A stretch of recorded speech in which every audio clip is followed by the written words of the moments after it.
No módulo de hoje, vamos apresentar alguns conceitos das radiações ionizantes, suas aplicações e os principais riscos. Em primeira análise, é importante a gente observar que a radiação ionizante é usada em várias indústrias, não só na indústria da saúde, mas também na indústria de energia, com aplicações da energia nuclear, com aplicações em esterilização de alimentos, por exemplo.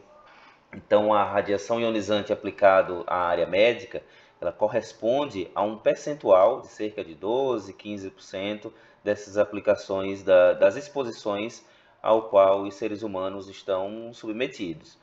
Outras origens da radiação são, por exemplo, os raios cósmicos que vêm do Sol, os corpos, eles têm também, emitem radiação, as rochas, a própria matéria emite a radiação. Então, no dia a dia, nós estamos expostos a várias fontes de radiação.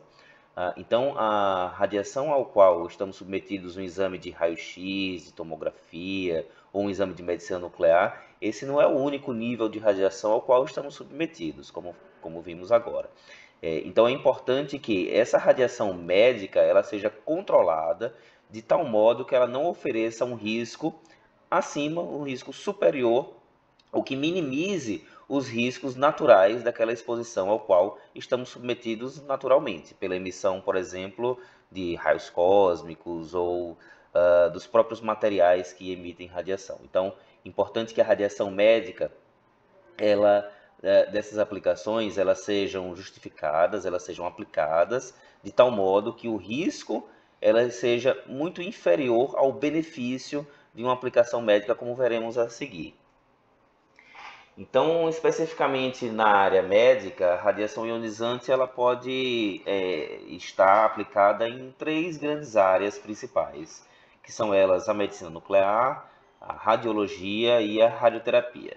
Na medicina nuclear temos elementos, substâncias que são radioativas, e essas substâncias dentro do corpo do paciente emitem radiação que vão ser detectadas por um equipamento tipo SPECT ou tipo PET, ou até usar esses elementos radioativos para tratamentos, como o tratamento com lutécio para alguns tipos de tumores neuroendócrinos, o tratamento da tireoide com iodo 131, que é bastante conhecido. Então, são aplicação de isótopos radioativos que são usados ou para imagem ou para terapia, no caso da medicina nuclear. No caso da radiologia, a gente tem uma série de equipamentos que são emissores de raios-x, que é um tipo de radiação, vamos ver as diferenças entre elas. Então, esses equipamentos de radiologia podem ser um equipamento de fluoroscopia, como um arco cirúrgico, como um equipamento de hemodinâmica, por exemplo. Pode ser um equipamento de raio-x ou até um tomógrafo. E na radioterapia temos o acelerador linear e temos a braquiterapia, que, parecido com a medicina nuclear, consiste em depositar uma semente de um isótopo radioativo para tratar determinada patologia. Então, a aplicação da radiação ionizante na medicina, ela é principalmente usada nessas três grandes áreas médicas. Mas afinal, quais são as principais diferenças entre essas radiações? É tudo radiação, não é? Então, essas radiações, elas são radiações ionizantes, veremos a seguir, elas têm a propriedade de ionizar a matéria, de quebrar moléculas, a gente vai ver isso em instantes, mas ela difere, basicamente, no tipo de emissão da radiação. Então, um elemento que é radioativo, usado na medicina nuclear, ele emite radiação. E o raio-x do tomógrafo também emite radiação. A propriedade física dessa radiação, elas são iguais, tá? Elas têm a mesma propriedade física. O que difere entre elas é o que? A origem dessa radiação, tá? Então, um fóton de 140 keV, ele vai ser um fóton de 140 keV, seja da medicina nuclear ou seja o fóton da tomografia, tá? Então, a propriedade física dessa radiação é a mesma, tá? É tudo radiação, não muda. O que muda é a origem, né? Como ela é formada, tá bom? Pois bem, então, no caso do tomógrafo, do equipamento de hemodinâmica, do raio-x, todos esses equipamentos, a origem da radiação é de um tubo de raio-x, tá? Então, esse é um exemplo aqui, a gente vê na tela, de um tubo de raio-x, onde nós vemos aqui um cátodo e um ânodo.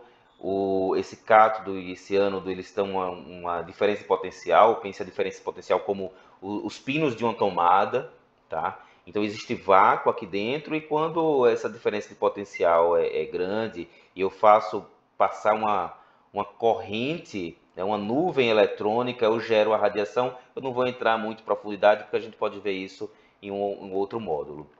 O objetivo hoje é a gente demonstrar os conceitos principais.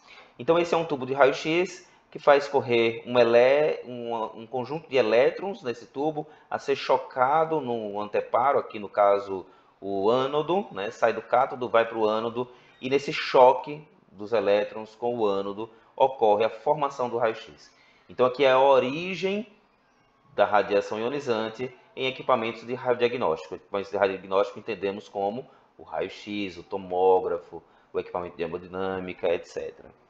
Então a origem é que é a grande diferença.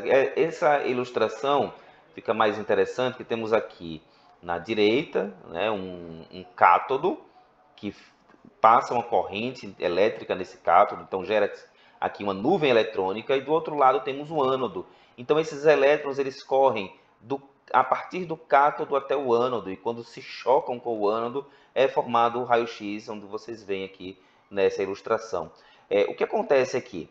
Esse fenômeno só acontece quando o equipamento está ligado, né? Então é uma geração de raio-x induzida, tá? É uma formação de ondas eletromagnéticas, é assim que nós conhecemos a radiação ionizante, chamamos de ondas eletromagnéticas. Essa radiação ela é formada de forma artificial. Então, ligo na tomada, aperto o botão, forma o raio-x. Então, quando um colega tecnólogo, técnico, vai acionar um raio-x para fazer determinado exame, ele apertou ali aquele disparo para fazer uma técnica de 140 keV, com uma determinada corrente.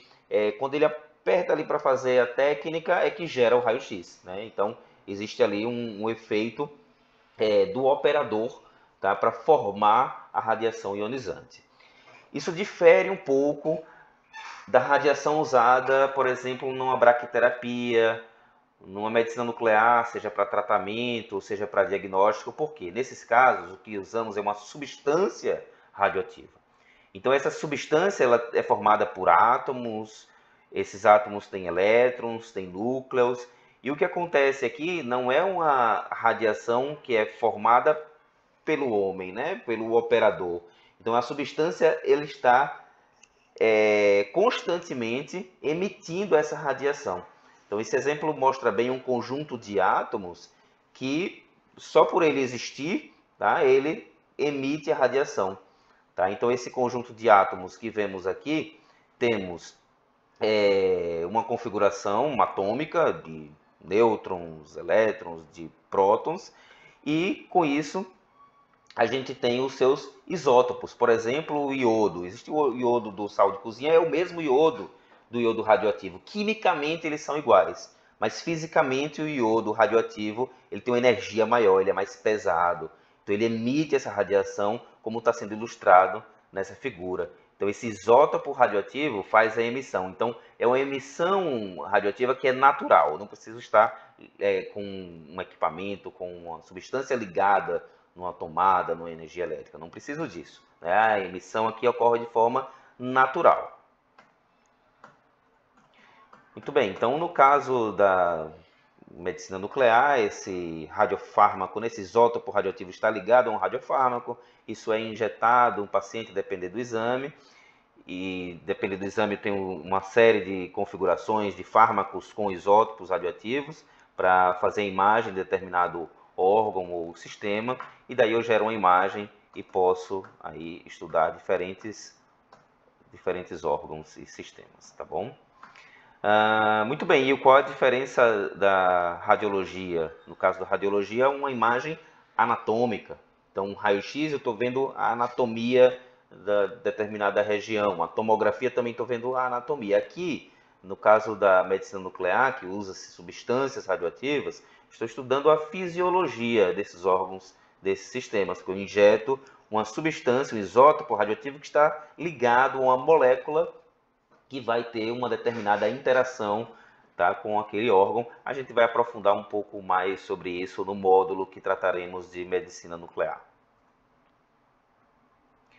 Ok, para aplicarmos a radiação ionizante na área médica, precisamos seguir alguns princípios básicos de radioproteção. Tá? A gente vai dividir esses princípios em três: o princípio da justificação, da otimização e da limitação de dose individual. Vamos abordar rapidamente cada um. A justificação é que eu preciso ter uma justificativa para usar a radiação num paciente, uma determinada ação. Então, se trabalhamos com radiação, a justificativa é o trabalho, é o benefício que damos à sociedade. E o paciente, qual é o benefício que ele tem? O benefício é o benefício de um diagnóstico ou é o benefício de um tratamento. Então, a radiação ionizante ela não pode ser usada sem uma justificativa. No caso do exame do paciente, a justificativa é o pedido médico. Tá? Então, é justificável que ele faça um exame que tem um detrimento, né, radiológico, né? Mas esse detrimento radiológico tem o benefício clínico do paciente. Tá? Então, isso é o princípio da justificação. O princípio da otimização é que, uma vez que se opte usar a radiação ionizante, eu preciso otimizar o seu uso para ter o melhor resultado. Tá? Então, o melhor resultado é o quê? É um diagnóstico preciso do paciente, é um tratamento do paciente. Então, isso tem que ser otimizado. Eu não posso dar uma dose de radiação no paciente muito grande para ter um mesmo benefício que se eu usasse uma dose menor. Né? Então, isso é otimizar. Né? Esse uso da radiação ionizante deve ser otimizado. E a limitação da dose individual se aplica para indivíduos ocupacionalmente expostos, ou seja, para trabalhadores. Não existe uma limitação de dose individual para o paciente. Tá? Se o paciente tiver uma indicação de fazer um tratamento com determinada dose de radiação, ok, está justificado, não existe um limite para isso. Não existe um limite para o paciente. Agora, existe um limite para o trabalhador. Tá? E esses limites eles estão definidos na norma CENEM 301. A interação da radiação com o tecido, ela pode resultar em produção de radicais livres, quebra de ligações químicas, dano a moléculas que regulam o ciclo celular. Então, o detrimento radiológico está relacionado a isso, com esse prejuízo, né, biológico que vai causar no corpo. Esse prejuízo biológico causa alguns efeitos, como veremos adiante. Tá? Então, a célula pode se interagir, a radiação pode interagir com a célula pode sofrer um reparo em certos níveis, mas existe em certos níveis em que esses reparos são não muito bons, ou pode causar uma neoplasia, ou pode causar um efeito determinístico, como veremos adiante. Então, a célula tem a capacidade, sim, de se proteger dos agentes radiológicos, assim como ela se protege de outras exposições, tá? A célula também se protege da radiação, mas essa proteção tem, obviamente, um limite. Tá? Uma forma de identificarmos o nível em que o trabalhador está sendo exposto à radiação é sempre usar o dosímetro. Então, usar o dosímetro conforme as orientações institucionais, conforme as orientações do supervisor de radioproteção. Algumas unidades, como hemodinâmica, medicina nuclear, existem tipos de dosímetros diferentes, né? Porque o IOE, o trabalhador, ele está exposto em circunstâncias mais adversas do que, por exemplo, num raio-x ou do que numa tomografia. Então, para a gente ilustrar a medicina nuclear, por exemplo, o trabalhador ele manipula com as mãos o isótopo radioativo. Tá? Então, precisa ter uma monitoração de extremidade. No centro cirúrgico também existe uma manipulação do equipamento, e a irradiação está acontecendo ali na mão do cirurgião ou nos olhos, então precisa também desse tipo de monitoração de extremidade, tá? Seja uma monitoração do cristalino dos olhos, ou seja, uma monitoração do tipo anel para aferir nas extremidades das mãos o quanto está essa exposição, e de modo que o supervisor de radioproteção possa ter uma dimensão de qual é esse nível de exposição. Agora, todas as práticas radiológicas precisam, pelo menos no mínimo, do dosímetro de tórax, que é aquele que vai estimar a dose de corpo inteiro, ou seja, a estimativa de dose nos órgãos vitais. Muito bem, a radiação ionizante, como eu disse mais cedo, ela é uma onda eletromagnética, tá? E por ser uma onda eletromagnética, ela tem uma característica chamada energia. Então essa energia, ela está associada com o poder de penetração daquela radiação. Eu trouxe aqui alguns exemplos, né? Aqui esses dois primeiros são radionuclídeos e os outros dois últimos um raio-x, né? Um equipamento de raio-x, e o último, um acelerador de partículas, geralmente usado em procedimentos de radioterapia. Então, no caso dos dois primeiros aqui, que são radionuclídeos mesmo, usados em medicina nuclear, eu tenho energia da ordem de 500 keV, 140 keV para o tecnésio. Então, esses são os níveis de energia usados na medicina nuclear. Os níveis de energia usados em raio-x, hemodinâmica, tomógrafos, varia ali entre 60 a 130 keV aproximadamente. A gente tem uma diferenciaçãozinha na nomenclatura. Quando falamos de isótopos, referimos a quiloeletronvolts. E quando nos referimos a raio-x, lembre que a diferença é só a origem de criação, nos referimos a kV, tá? Mas eles são grandezas que estão muito correlacionadas, estão muito próximas. Não vou aprofundar muito na física disso, a gente pode deixar para outro módulo. Mas basicamente eles querem dizer a mesma coisa, tá? Então, só para a gente ter uma expectativa aqui de ordem de grandeza, você vê ali o tecnésio da ordem de 140 keV, o raio-x também, né? Ou seja, tanto o tecnésio ali usado na cintilografia, na medicina nuclear, quanto a radiação do tomógrafo, eles têm energia muito próximas. Agora, o acelerador de partículas já tem uma energia bem maior que aquele usado para tratamento, tá? E aí, o que tem a ver a energia com a nossa prática diária? Tem a ver que quanto maior a energia da radiação, maior é o poder de penetração daquela radiação.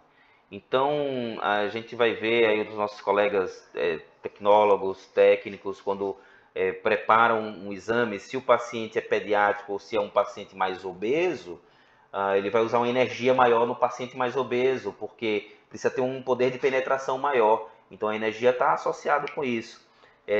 Uma outra grandeza é a intensidade. A intensidade tem a ver com a quantidade de raios X ou de ondas eletromagnéticas, né? Então, quando o tecnólogo configura um MAS, ele está mexendo em um parâmetro de intensidade, tá? De quantidade de fótons. E a energia tem a ver com o poder de penetração desse fóton. Ok, essa onda eletromagnética, a radiação ionizante, quando interage com uma célula, com uma matéria, ela provoca ali uma colisão e gera um elétron livre. Então, ele tem o poder de ionizar a matéria. Por isso que são chamados de radiação ionizante, por causa dessa capacidade de ionizar a matéria. E aí o que acontece quando ionizo a matéria? Eu posso formar radicais livres, eu posso quebrar moléculas importantes, como moléculas de DNA, como proteínas, por exemplo. Então, isso que acontece. Aqui, a gente entrando nos efeitos biológicos, imagina um corpo humano, o nosso corpo é complexo quimicamente e fisiologicamente também, mas veja que, do ponto de vista químico, eu tenho aqui uma molécula de água e a radiação, quando quebra essa molécula de água, isso acontece no efeito chamado radiólise da água. E aí o que acontece? Forma radicais livres. Esses radicais livres são elementos extremamente reagentes. Então, esses radicais livres interagem com outras substâncias também do nosso corpo e quebra outras substâncias. Então, essa perturbação no organismo, ela pode acontecer por interação direta da radiação ionizante, quebrando as moléculas, né? Ou pela formação de radicais livres que, por consequência, interagem também com outras moléculas do corpo. Ok, então aqui a gente mostra o exemplo de uma interação direta da radiação com a molécula de DNA. Então, ele pode quebrar a molécula de DNA, e como eu cheguei a comentar logo no início do nosso módulo, o nosso corpo tem a capacidade de consertar esses efeitos, né, de reparar a molécula de DNA. O que acontece é que quando esse efeito ele é muito intenso, ele acontece com muita constância ou até com muita intensidade, algumas dessas reparações podem não acontecer. Não é? E daí a gente ter uma nova molécula de DNA que não é a nossa molécula original e disso virar um câncer, virar uma neoplasia. Isso é um dos riscos da radiação ionizante que a gente vai também aprofundar um pouco mais. Temos então dois tipos de efeitos da radiação. Um efeito que é chamado efeito estocástico e um efeito que é chamado determinístico. Então a gente está aqui agora falando do efeito estocástico. O nome estocástico é interessante porque traz aquela ideia de estocar, de juntar, certo? Então o estocástico é exatamente isso. É um pouquinho de efeito a cada dia que vai se somando. Então, cada dia esse efeito vai se somando pouco a pouco. Esse efeito leva a uma transformação celular. Né? Deve-se a uma alteração aleatória do DNA de uma célula que continua a se reproduzir. Então, como a gente viu aqui nessa imagem, tá? Essa célula que tem um DNA danificado, ela vai se reproduzir. E quando ela se reproduz e o DNA já não é mais o original, é isso que pode levar a efeitos genéticos, efeitos de neoplasias e assim por diante. Esse efeito estocástico ele não apresenta um limiar, não existe um limite tal qual, atingiu aquele limite vai ocorrer uma neoplasia, atingiu aquele limite vai ocorrer uma catarata. Não, isso não existe. Tá? O efeito estocástico ele é puramente probabilístico, ou seja, quanto mais eu acumulo o efeito da radiação ionizante, maior é a probabilidade da ocorrência em função da dose.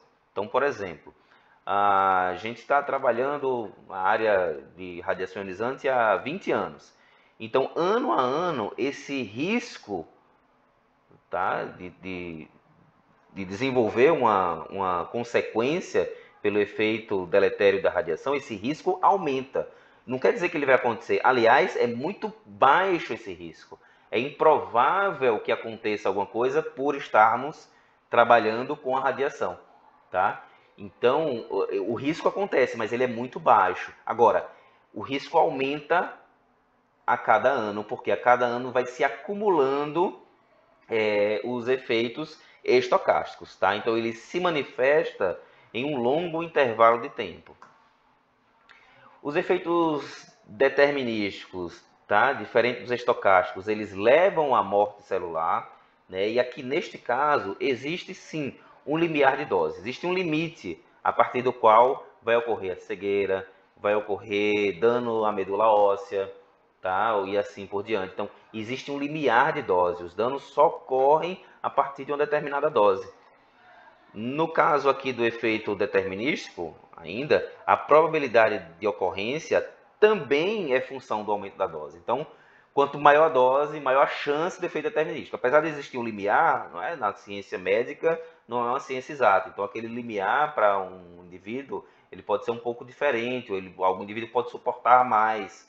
Então, ele também aumenta a probabilidade de ocorrência e também a gravidade do dano. Tá? Isso tudo está relacionado com o aumento da dose, certo? E neste caso, diferente do efeito estocástico, tá? Que se manifesta ao longo de muito tempo, aqui, no efeito determinístico, ele se manifesta em curto intervalo de tempo. Tá? Ele pode acontecer em poucas horas ou em alguns dias. Tá? Então, trago aqui um exemplo, que trago da ICRP 60, de estimativa de limiares de dose. Então, danos à medula óssea. Quando é que acontece esse dano? Acontece quando a gente atinge um nível de 3 a 5 sievert. Vejam bem, nossas doses de radiação como indivíduo ocupacionalmente exposto, ou seja, de quem trabalha com a radiação, os limites de dose estão da ordem de milisievert por ano. Tá? Então, só para ter uma ordem de grandeza, a gente pode estimar, digamos, 1 a 6 milisievert por ano um trabalhador pode, na média, né, receber. Tá? Então, veja, da ordem de grandeza é de 1 milisievert, que a gente está falando de sievert, ou seja, estamos na ordem de grandeza de 1000 vezes maior para que o efeito determinístico ocorra. Ou seja, para que ocorra um dano na medula óssea, eu preciso receber uma dose de 3 a 5 sievert, não milisievert, 5 sievert. Um dano gastrointestinal, um dano pulmonar, você receber uma dose de 5 a 15, tá? Sievert. Tá? Então, são doses muito altas. É improvável que esse efeito aconteça na prática, na nossa prática diária, enquanto indivíduos ocupacionalmente expostos. Isso acontece em quais situações? Em acidentes, tá? Mas no dia a dia, até um paciente, ele não recebe essa dose toda, tá? O paciente que está ali recebendo do diagnóstico, tá? Ele está recebendo uma dose de uma tomografia, então aquela dose de tomografia da ordem de 10 a 20 milisievert, tá? Nós trabalhadores também estamos numa ordem de grandeza bem inferior. Então, para que ocorra um efeito determinístico, precisa que aconteça uma coisa muito grave. Tá? O que é comum, o que todos nós que trabalhamos com radiação estamos expostos, é o efeito estocástico, certo? Aquele que vai se acumulando ao longo do tempo, então um pouquinho de dose a cada dia, vai somando, somando, somando, e aí vai aumentando o risco de desenvolver algum efeito da radiação. Tá? Esse risco aumenta, mas ele ainda assim é muito baixo, é bom sempre lembrar. Aqui eu trago alguns exemplos de acidentes, tá? Então essa paciente tinha um tomógrafo que estava descalibrado, e isso aconteceu e virou na notícia dentro da nossa comunidade em 2009. Então vejam aqui também a importância de fazer o controle de qualidade dos equipamentos, ou seja, garantir que o equipamento, o tomógrafo, o raio-x, a hemodinâmica está entregando o nível de dose que está indicado dentro dos protocolos e tudo certinho. Tá? Então, se esses parâmetros estiverem descalibrados, você pode estar entregando uma dose de radiação, tá, muito diferente daquela que se imagina, e isso pode ser muito perigoso. Tá? Aqui um outro exemplo também que aconteceu nos Estados Unidos, tá, em 2009. Tá? Então, o problema ocorreu com múltiplos exames, tá? E se seguiu por 18 meses, certo? Então, só depois de 18 meses é que descobriu que o equipamento tinha um problema. Então, reforço de novo a importância do controle de qualidade, dos sistemas de qualidade, da garantia da qualidade desses procedimentos. Aqui esse caso que aconteceu em 2001, tá? Foi com um equipamento de angioplastia, tá? O tubo ali muito próximo do paciente por muito tempo, tá? Então aconteceu esse efeito, você vê que é um efeito de tipo, queimadura, tá? Desse paciente. Outro exemplo aqui de 97 também, é muito parecido. Então esses efeitos são o quê? São todos efeitos determinísticos, ou seja, a partir de certa dose vai acontecer uma queimadura na pele. Tá? Depois de um determinado limiar, ele passa a acontecer, e ele acontece em curto intervalo de tempo. Então, o paciente saiu do procedimento, aqui nesse exemplo, saiu já sentindo alguma coisa, digamos, e em poucas horas o efeito já se manifesta, certo? Então, esse é uma característica típica do efeito determinístico, diferente do efeito estocástico.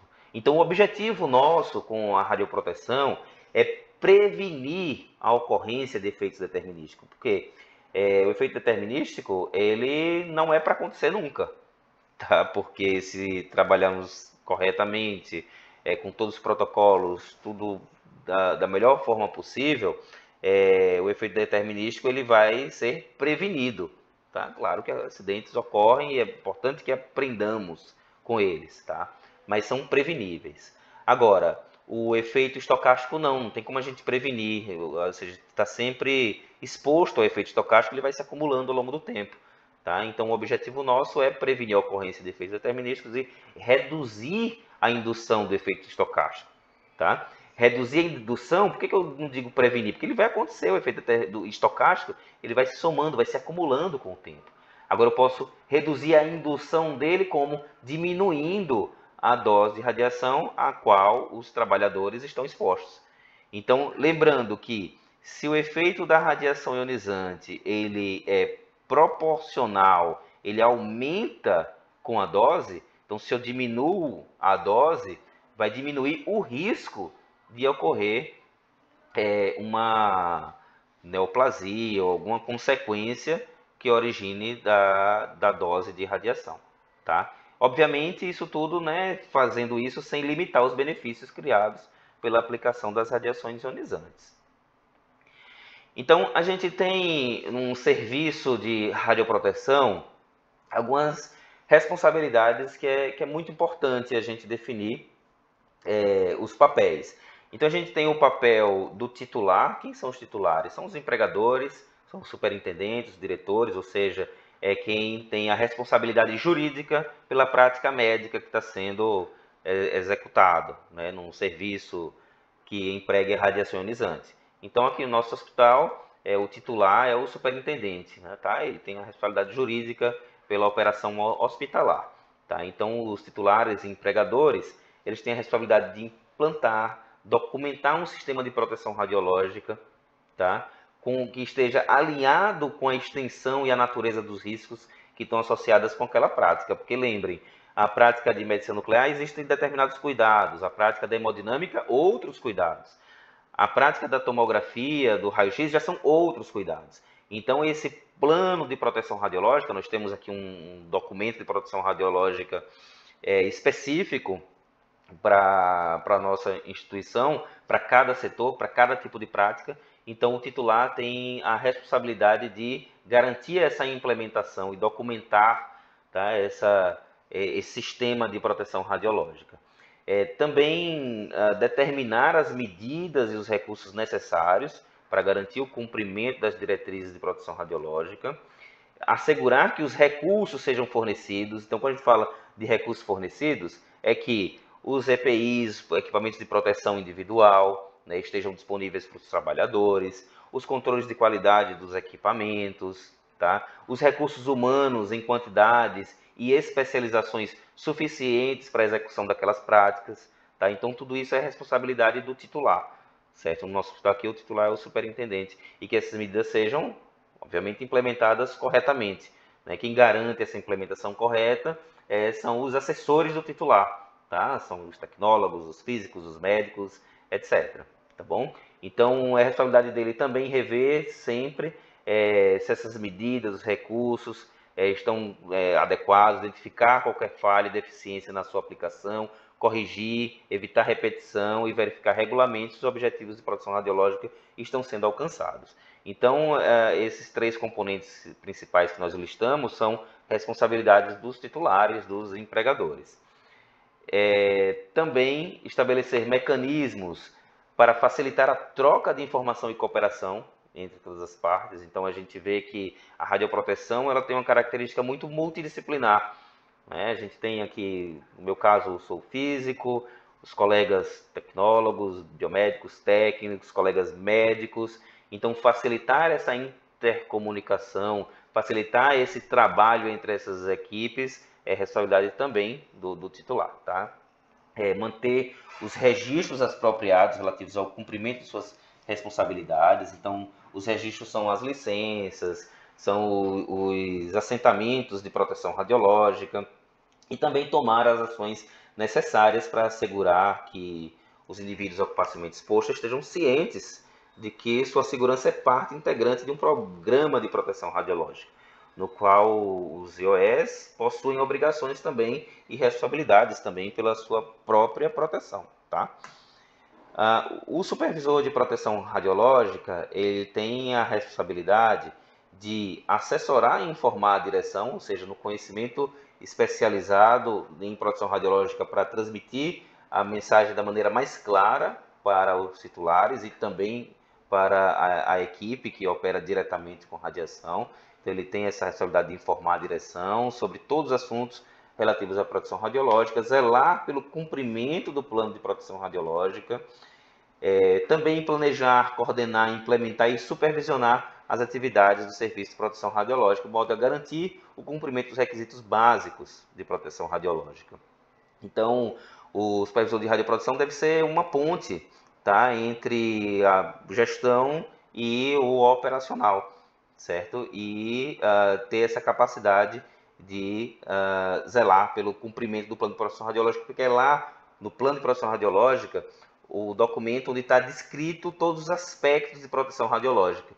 Então, o SPR, Supervisor de Radioproteção, precisa ter essa capacidade de ver o que está no plano de radioproteção, se aquilo está sendo executado corretamente, se ele precisa de melhoria e revisar isso continuamente também, tá? E também coordenar o treinamento, orientar e avaliar o desempenho dos IOS sob o ponto de vista de proteção radiológica. Então, todas as unidades aqui do nosso hospital, na hemodinâmica, no centro cirúrgico, bioimagem, todas as unidades que empregam radiação ionizante, eles têm um supervisor de proteção radiológica, onde toda a equipe deve ter um fácil acesso a esse profissional e sempre que precisar pedir ajuda do ponto de vista do conhecimento, do ponto de vista das melhores práticas de proteção radiológica.